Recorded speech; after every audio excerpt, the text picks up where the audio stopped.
पाकिस्तान के मीडिया ने एक मरतबा फिर जेल के अंदर बंद साबिक खातून अव्वल के ऊपर निशानाबाजी शुरू कर दी।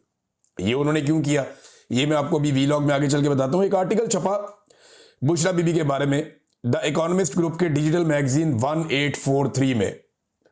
अब ये एक आर्टिकल वहां पे छापा गया और इस आर्टिकल में एक मरतबा फिर से जेल में बंद साबिक खातून अव्वल को निशाना बनाया गया।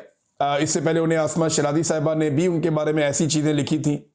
कई दीगर सहाफ़ी और बहुत सारे सियासी शख्सियात जो हैं वो उनके बारे में इस किस्म की चीज़ें पहले करते रहे हैं और उनके ऊपर घटिया किस्म के इल्ज़ामात माजी में लगते रहे हैं। बुशरा बीबी से डिमांड ये किया था पाकिस्तान की एस्टेब्लिशमेंट ने कि आप इमरान खान को छोड़ें और हमारे साथ शामिल हो जाएं। हम आपको जो है वो सहूलियात भी देंगे, आपको जो है फैसिलिटेट भी करेंगे। आप इमरान खान के खिलाफ एक वादा माफ गवाह बन जाएं, एक ऐसी गवाह बन जाएं जिसके ज़रिए से हम इमरान खान साहब की सियासत को तबाह कर दें। रेहाम खान साहिबा ने जो रास्ता इख्तियार किया, बुशरा बीबी ने वो रास्ता इख्तियार करने से इनकार किया। उसके बाद उनके ऊपर भी मुकदमात बनाए गए। इस तरीके से मुकदमात बनाए गए कि उनके साबका शौहर को भी मैदान में लाया गया और फिर इद्दत जैसा घटिया तरीन मुकदमा जो पाकिस्तान की तारीख में हुआ वो पाकिस्तान की एजेंसियों ने बनवा कर अदालत के अंदर चलवाया और बहुत सारे टाउट सहाफ़ियों ने इस गंदे धंधे में अपना मुंह काला किया। बहुत सारे सियासतदान अपना मुंह काला करके गए। इन्हें लगता था कि इससे ये इमरान खान साहब की मकबूलियत छीन लेंगे, लेकिन हुआ क्या, इमरान खान पहले से ज्यादा मकबूल हो गया। लोग ज्यादा हमदर्दी करना शुरू हो गए और जो पाकिस्तान के इदारों के तन के ऊपर थोड़े बहुत कपड़े थे वो भी उतरते गए। तो अब ये मामला जो है एक मरतबा फिर शुरू किया गया। इसके अंदर जो करैक्टर हैं वो फैसल वाडा, जनरल बाजुआ, इसका नाम लिया गया बार बार, ओन और तलाल चौधरी और तलत हुसैन, फाद हुसैन, ऐसे बहुत सारे करैक्टर हैं, इनको शामिल कर दिया जाता है इस किस्म का गंद उछालने के लिए। तो अब ये इस वक्त आर्टिकल आया क्यों, पहला सवाल ये है। इस आर्टिकल के अंदर जो लिखा गया उसकी हकीकत क्या है, दूसरा सवाल यह है। तो सबसे पहले तो यह कि आर्टिकल क्यों आया, वजह सिर्फ तवज्जो हटाने के लिए। इस वक्त पाकिस्तान के फील्ड मार्शल और सदर को जो गैर इस्लामी इस्तिस्ना हासिल है, जो उन्होंने इस्लाम की तारीख में कभी नहीं हुआ, वो उन्होंने कर दिया। उन्होंने एक ऐसा गैर इस्लामी इस्तिस्ना हासिल कर दिया है जिसपे उलमा इकराम ने बोलना शुरू कर दिया। उलमा इकराम अब एक एक करके बोल रहे हैं, वो बता रहे हैं भाई ये क्या किया आपने। कुरान पाक इससे मना करता है, अल्लाह रब्बुल इज़्ज़त इससे मना करता है, जो नबी अकरम सल्लल्लाहु अलैहि वसल्लम और सहाबा इकराम की जो तालीबात है वो इससे मना करती हैं। इस्लाम के किसी जरी से जरी और बड़े से बड़े जर्नैल ने कभी इस्तिस्ना नहीं लिया। तो ये फील्ड मार्शल जो है ये किस चक्कर में इस्तिस्ना लेके घूम रहे हैं, और जो सदर पाकिस्तान है आसिफ जरदारी, वो किस चक्कर में इस्तिस्ना लेकर घूम रहे हैं। अब क्योंकि ये सवाल बार बार उठ रहा है, इस सवाल से जान नहीं छूट रही और ये गले पड़ा हुआ है। इस सवाल की वजह से जो फौज का इदारा है और जो पीपल्स पार्टी की सियासत है वो बहुत बुरी तरह डैमेज हुई। दो जगह पे इस्तिस्ना हुआ ना, एक फौजी सरबराह को इस्तिस्ना मिल गया और एक पीपल्स पार्टी के बड़े को इस्तिस्ना मिल गया। तो इन दोनों के ऊपर बहुत ज्यादा बोझ आया। पीपल्स पार्टी एक पॉलिटिकल पार्टी है, वो कल को कह देगी जी आर्मी चीफ ले रहा था तो हम क्यों ना लेते। उन्होंने तो सोशल मीडिया पे कह भी दिया ना, वो गिलानी साहब के बेटे ने कह दिया, उन्होंने कहा जी अगर एक इस्तिस्ना आर्मी चीफ ले सकता है तो जो सुप्रीम कमांडर है वो क्यों नहीं ले सकता। उन्होंने ठीक है यार, सारे ले रहे थे तो हम पीछे क्यों रह जाए, हम इतने घटिया हैं। उन्होंने ये बाद में बहाना बना देना है, लेकिन बतौर इदारा फौज के पास बहाना कोई नहीं। अब जिन दोस्तों से हम बात करते हैं जो मैंने फौज में काम करते हैं वो शर्मिंदा है। वो ये कहते हैं कि हमें लगता ही नहीं था कि इतनी बुजदिली हमारा इदारा किसी वक्त दिखाएगा।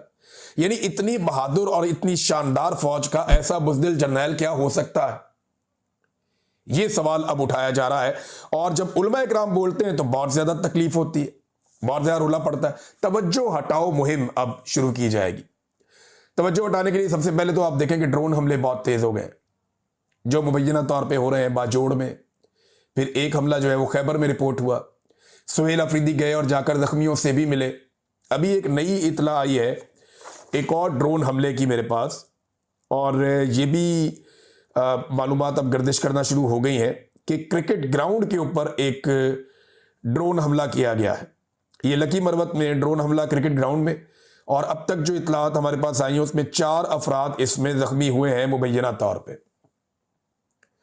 तो तवज्जो हटाने के लिए ना इस्तिस्ना से, एक्सटेंशन से और ये जो गंदबला पाकिस्तान के आइन के साथ किया गया, जो पाकिस्तान की अदलिया को कुचल के तबाह बर्बाद कर दिया गया, आइन की तदफीन कर दी गई, इन सारी चीज़ों से तवज्जो हटाने के लिए अब मुख्तलिफ इधर उधर के इश्यूज पकड़े जा रहे हैं। तो चस्के वाली न्यूज़ जो होती है ना, उससे तवज्जो हट जाती है। दूसरा, इनको ये भी पता कि पाकिस्तान तरीके इंसाफ के जो हमायती हैं या जो आम पाकिस्तानी है वो यहाँ पे रद्देमल देंगे और उनके रद्देमल के बाद तवज्जो इस मामले से हट जाएगी। मेरी आप सबसे गुजारिश है कि आप ये प्रोपेगेंडा जरूर एक्सपोज करें जो बुशरा बीबी के खिलाफ किया जा रहा है। इससे पहले भी बहुत दफा किया गया, इमरान खान के खिलाफ भी किया गया। इसको एक्सपोज जरूर करें, बहुत जरूरी है। लेकिन जो असल मसला है उससे फोकस नहीं हटाना कि ये जो इस्तिस्ना है ये गैर इस्लामी है, मेरा इस्लाम, मेरा मजहब इसकी इजाजत नहीं देता। आप सब ये बात करें और फौजी क़यादत को मजबूर करेंगे इस इस्तिस्ना को छोड़ दे, क्योंकि इस्लाम की तारीख में कभी शरई नुक्ता नजर से किसी ने ऐसा नहीं किया। ये गैर शरई है, गैर इस्लामी है। ये इस्तिस्ना फील्ड मार्शल को नहीं लेना चाहिए। ठीक है, आपको डर लग रहा है इमरान खान से, तो टाइम गुजर जाएगा, जिंदगी भी गुजर जाएगी। हर आदमी को एक दिन मर के कब्र में जाना है, आप भी मर जाएंगे, कब्र में चले जाएंगे। लेकिन इस्तिस्ना वाला मामला जो है ना, ये ज्यादती है, ये ज्यादती है। सबने अल्लाह को जाकर जवाब देना है। तो आप इस दुनिया में इस्तिस्ना ले लेंगे तो आगे जाकर कैसे लेंगे? तो एक तो ये गंदबला जो उछाला गया उसकी वजह ये है। दूसरा, अब आए इसके कंटेंट की तरफ। जो टीवी चैनल है वो इसको ऐसे चला रहे जैसे आज ही को खबर आई है। हालांकि पाकिस्तान की एजेंसियां ये मामला बहुत पहले से उठा रही और बार बार इन मामला के ऊपर कीचड़ उछाल रही हैं कि इमरान खान साहब रूहानियत के मामला में, या बुशरा बीबी को जादू टूना करती थी और जनाब कोई इमरान खान साहब उनसे मशवरे लेके और वो जो खबरें चलाते थे। और हसास इदारे यानी एजेंसियां, उनके बारे में कहा जाता है जी कि एजेंसियों से बुशरा बीबी को खबरें मिलती थी, वो इमरान खान साहब को बताती थी और जनाब उनके बताने की वजह से इमरान खान साहब को लगता था इनको रूहानियत का इल्म है। तो जनाब इस तरीके से ये मामला आगे चलता था। एक तो वो कह रहे हैं जी आईएसआई की एजेंट है बुशरा बीबी, मुबैना तौर पे ये लोग ये कह रहे हैं। तो ठीक है, आईएसआई की अगर एजेंट है तो वो इतने अरसे से जेल में क्यों बंद है? आईएसआई की अगर एजेंट है तो इमरान खान के खिलाफ आईएसआई के साथ क्यों नहीं खड़ी? अगर आईएसआई की एजेंट है तो आईएसआई अपने काम क्यों नहीं निकलवा सकी जिस वक्त आईएसआई उनसे राब्ते में थी? मिसाल के तौर पे उस्मान बुज़दार को हटाना था, बहुत बड़ा काम था आईएसआई का, वो नहीं करवा पाए।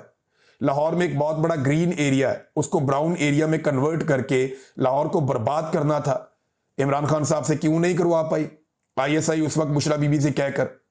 फिर इसराइल को तस्लीम करने का मामला था, आईएसआई क्यों नहीं करवा पाई बुशरा बीबी से कहकर? फिर इंडिया के साथ ताल्लुकात नॉर्मलाइज करने और तिजारत करने का मामला था, आईएसआई क्यों नहीं करवा पाई बुशरा बीबी से कहकर?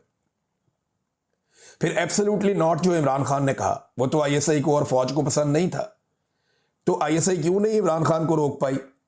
एहतसाब से इमरान खान साहब को बाज क्यों नहीं रख पाई? एनआरओ जो मांग रहे थे अपोजिशन के लोग, और आईएसआई ये चाहती थी, फौज ये चाहती थी, मीडिया के साथ बात भी करती थी कि ठीक है निकले इन मामला से, इमरान खान साहब को आगे बढ़ना चाहिए, ऑफ द रिकॉर्ड वो कहते थे। तो ये बातें आईएसआई बुशरा बीबी के जरिए से इमरान खान साहब से क्यों नहीं मनवा सकी? तो ये अपोजिशन के साथ ताल्लुकात, करप्शन पर खामोशी इख्तियार करें, ये वो सारी चीजें थी। मैं इस तरह की एक दर्जन चीजें और आपको गिनवा दूंगा।